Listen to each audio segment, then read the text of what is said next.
ওই এই যে আলমারি বানানো হয়েছে, দেখেন কালারটা। এটা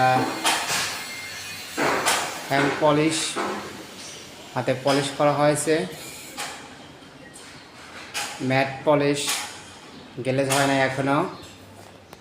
গ্লেজ দিলে কেমন অনেকটা বাড়বে, গ্লেজটা সুন্দর লাগবে তখন। এটা স্পেস ফাঁকা একটা জায়গা, সেটা এই যে দরজার ডিজাইনটা, দরজার ডিজাইন এটা করা। পাশের রুমে দেখাইতেছি, এখান থেকে দেখতেই তো পারছেন অর্ধেকটা দেখা যাইতেছে। এই যে সিলিংটা হালকা ডিজাইন, বেশি একটা ডিজাইন না, অল্প ডিজাইন।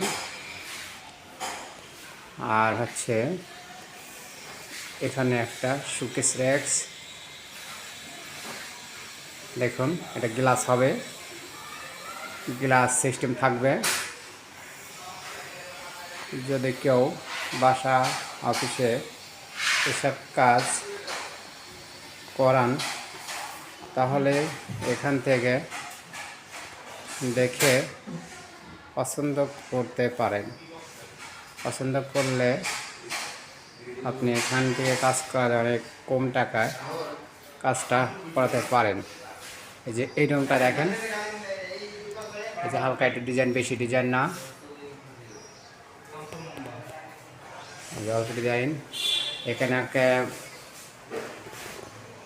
একটা টেবিল আছে, পড়ার টেবিল, সাথে বই মই রাখার জন্য সিস্টেম করা। আর এখানে একটা আলমারি আছে, এই পাশে একটা, এই পাশে একটা। এখনো হ্যান্ড পলিশের গ্লেজ দেওয়া হয় নাই, ম্যাট আছে এখনো। আর এখানে একটা টিভি, এটা মেন দরজার পাশ, টিভির ক্যাবিনেট আছে এখানে একটা। টিভির ক্যাবিনেট যদি কেউ করান তাহলে যোগাযোগ করবেন। আর পাশে দেখা যাচ্ছে পাশে কিচিং রুম। এই কিচিং রুমে হালকা ডিজাইন, বেশি ডিজাইন করা না, যে ডিজাইনটা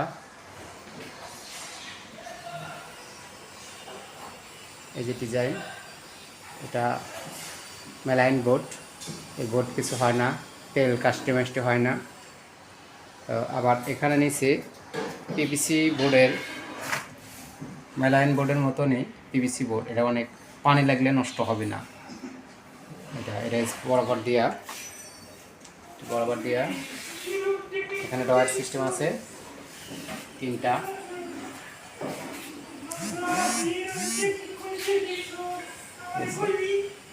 যদি কেউ কাজ করেন অবশ্যই যোগাযোগ করবেন। এখানে স্ক্রিনে দেওয়া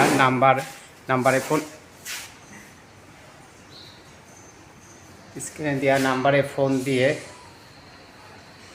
কথা বলতে পারবেন। ভালো থাকবেন। আসসালামু আলাইকুম।